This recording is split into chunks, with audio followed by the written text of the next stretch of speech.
Assalamualaikum warahmatullahi wabarakatuh.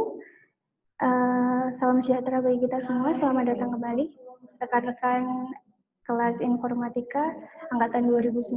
Kembali lagi bersama saya Siti Alwi Solihatin yang mengampu mata kuliah pengantar sistem cerdas untuk semester 2 ini.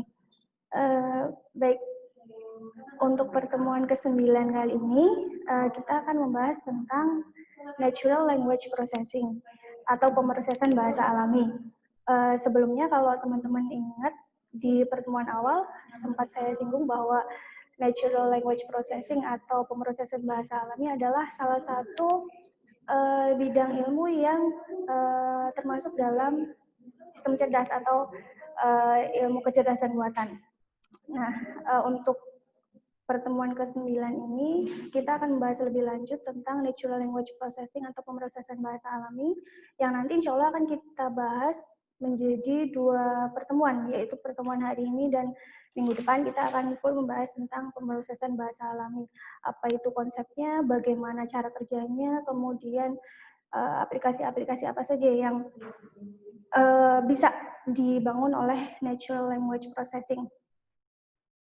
Baik, untuk pembahasan pertemuan kali ini, nanti kita akan membahas tentang Natural Language Processing itu sendiri atau pemrosesan bahasa alami, konsepnya bagaimana, definisinya seperti apa, kemudian NLP for Communication itu nanti adalah penerapan ilmunya, jadi di konteks implementasinya ada seperti apa, kemudian nanti kita akan membahas tentang text processing atau pemrosesan teks, kemudian speech recognition, kalau teman-teman ingat sebelumnya juga pernah saya bahas, kemudian machine translation.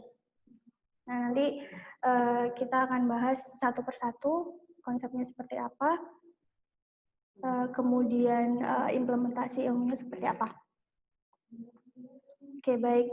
Sebelum masuk ke pemrosesan bahasa alami konsepnya itu, nanti kita harus paham dulu bahasa alami itu apa sih. Nah, bahasa alami itu ya bahasa yang kita gunakan sehari-hari. Jadi bahasa alami itu dibagi menjadi 2. Bisa dari bentuknya teks atau tulisan, atau bisa berbentuk lisan atau speech, ucapan. Gitu. Jadi ada dua konteks di sini, berupa teks dan berupa percakapan atau lisan. Nah, natural language ini hanya bisa dipahami oleh kita, sesama manusia yang mengerti bahasa kita, bahasa alami kita. Nah, bagaimana untuk memahami bahasa alami ya? Pertama dari penyebaran kata atau kita ucapin, kita tulis, kemudian dari resipien atau penerima menerima kata-kata kita atau kalimat kita atau bahasa kita, kemudian diinferensikan. Kalian ingat ya inferensi?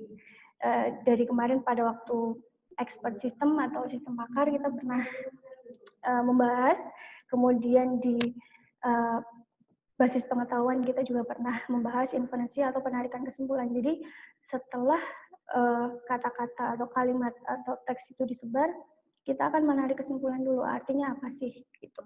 Kemudian salah satu juga yang mempengaruhi dari pemahaman bahasa alami ini adalah adanya pengetahuan dan asumsi. Jadi itulah kenapa beberapa kalimat atau beberapa tulisan bisa diinterpretasikan berbeda oleh beberapa orang.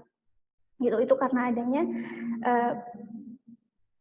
beragamnya pengetahuan yang dimiliki oleh individu-individu, kemudian ditambah lagi asumsi-asumsi pribadi, bisa bersifat subjektif atau bersifat bagaimana orang tersebut secara individual memahami kata-kata atau tulisan yang disampaikan oleh orang lain gitu.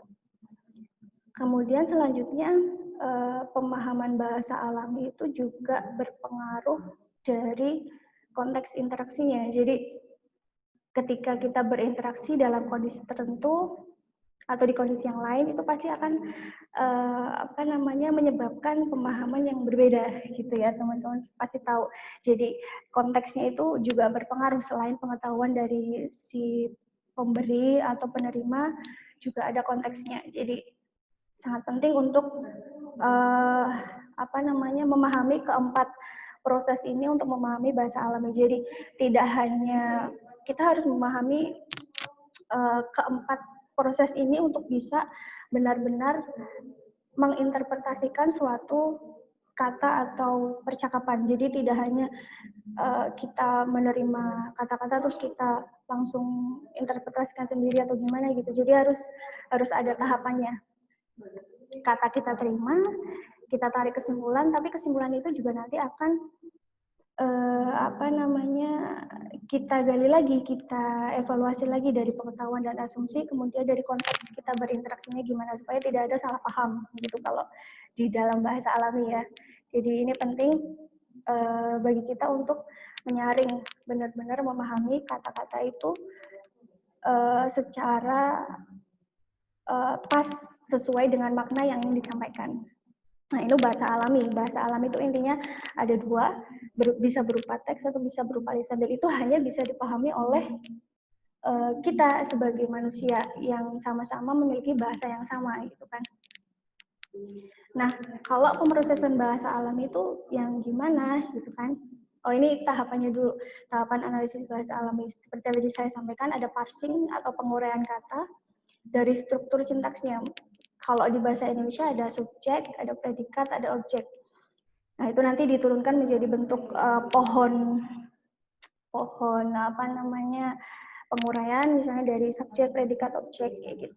Kemudian setelah itu ada interpretasi semantik.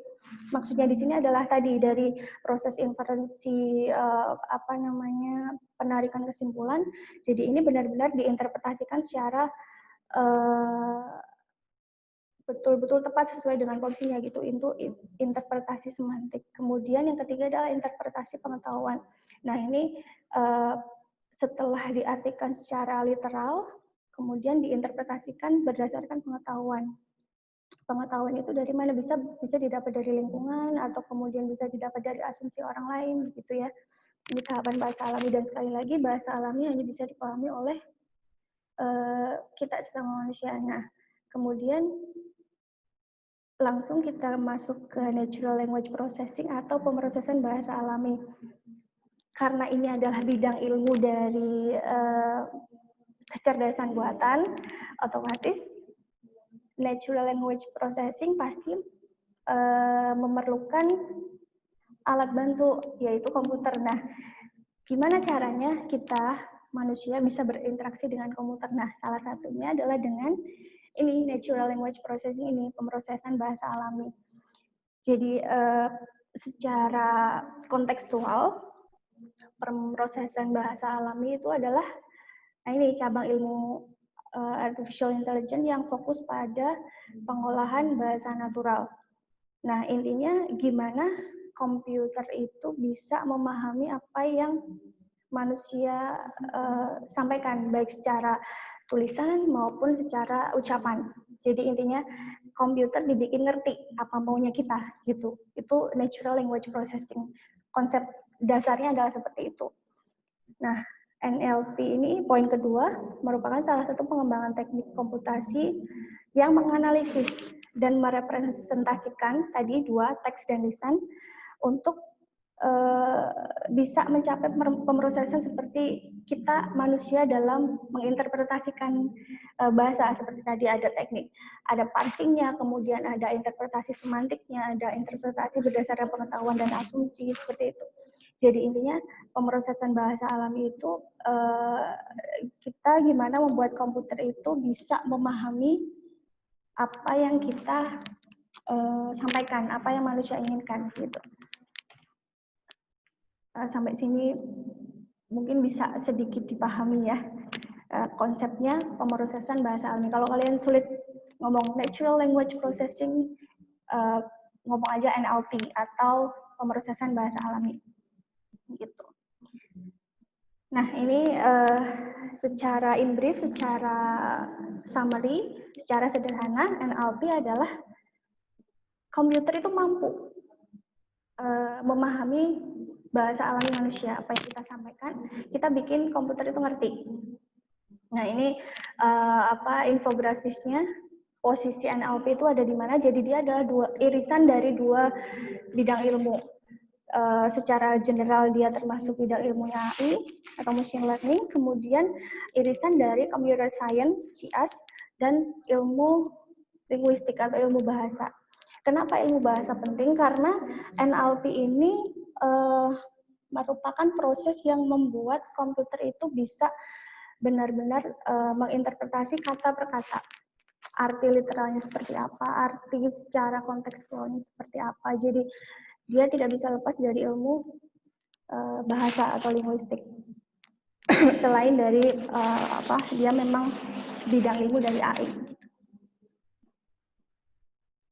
Baik, sampai sini cukup bisa dipahami ya. Nah, kemudian kita langsung ke ini aja, analisisnya. Kira-kira bagaimana sih pemrosesan bahasa alami PBA atau NLP ini bekerja? Tadi kita sudah saya sampaikan bahwa ada dua pattern atau pola atau bentuk dari komponen penting dari NLP itu. Yang pertama adalah speech atau perkataan secara lisan, omongan. Kemudian ada written language atau teks atau tulisan. Jadi kita bikin komputer itu bisa memahami dua pattern ini dari bahasa alami manusia gitu. Nah, ini contohnya salah satunya bagaimana NLP bekerja. Jadi misal pakai OK Google, play attention. Jadi kita minta Google untuk memainkan lagu Attention dari Charlie Puth. Nah, sure, playing Attention by Charlie Puth from Spotify. Jadi ini langsung ke contoh ya. Jadi OK Google itu memang salah satu AI atau contoh aplikasi AI yang menerapkan NLP. Dia bisa mengerti bahasa kita. Apa misalnya kita pengen, oke Google, turn off the light, gitu misalnya. Oke Google, turn off the TV. Oke Google, matikan TV, misalnya kayak gitu. Dia akan matikan TV. Nah, kalau di sini contohnya, oke Google, mainkan lagu Tension. Kemudian oke Google memproses. Kita nggak masuk dulu cara Google memprosesnya itu seperti apa. Kita di sini bahas dulu secara general cara kerjanya seperti apa. Jadi kita ngomong, kemudian OK Google akan memerintahkan ke bagian softwarenya, komponennya untuk mencari atau memerintahkan pencarian lagu, kemudian memainkannya dan dimainkan dan didengarkan. Itu salah satu NLP. Berarti dari mana ini? Dari lisan, omongan dari kita, manusia. Jadi tanpa NLP, tidak mungkin komputer itu bisa mengerti bahasa kita yang diucapkan oleh manusia, bahasa alam kita. Karena komputer itu sifatnya adalah dia hanya tahu bahasa tertentu, kemudian hanya mengerti algoritma tertentu. Jadi kita harus melatih komputer itu bagaimana bisa memahami bahasa manusia, baik itu berupa lisan, omongan, atau bisa berupa tulisan. Itu contohnya aplikasi OK Google. Mungkin dari teman-teman sudah ada yang pakai. Itu sangat membantu ya sekarang. Jadi dari contoh ini mungkin teman-teman bisa sedikit recall atau berpikir kembali apa saja aplikasi yang kalian gunakan yang kira-kira menggunakan NLP nih. Saya yakin pasti teman-teman semuanya udah punya gadget ya, dari yang model terkini atau yang agak lama, tapi saya yakin pasti ada beberapa yang hampir semuanya pasti menggunakan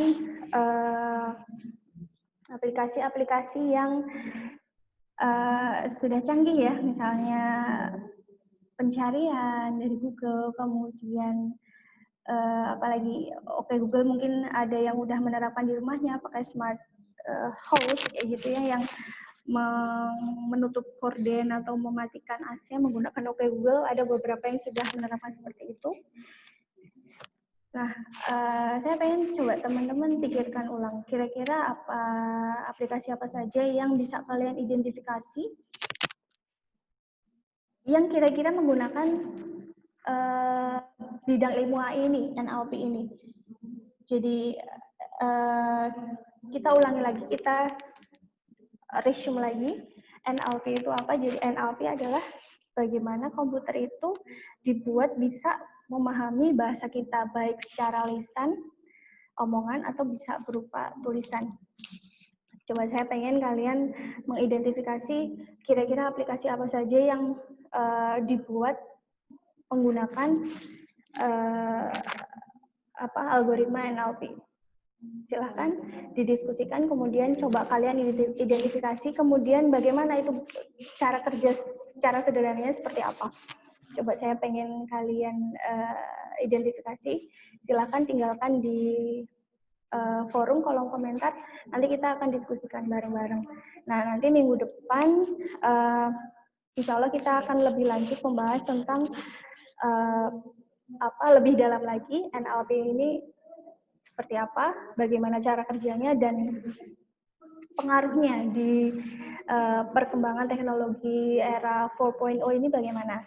Baik, mungkin dari saya untuk pertemuan ke-9 ini cukup sekian dulu, nanti kita bahas lagi minggu depan atau bisa juga kita bahas secara forum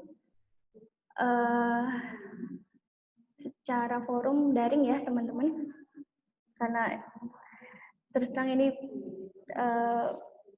kali pertama saya membuat video, jadi mungkin saya akan terlihat awkward atau aneh, saya mohon maaf, banyak kekurangan. Baik, nanti kita lanjutkan di forum atau kita lanjut minggu depan. Baik, dari saya cukup sekian.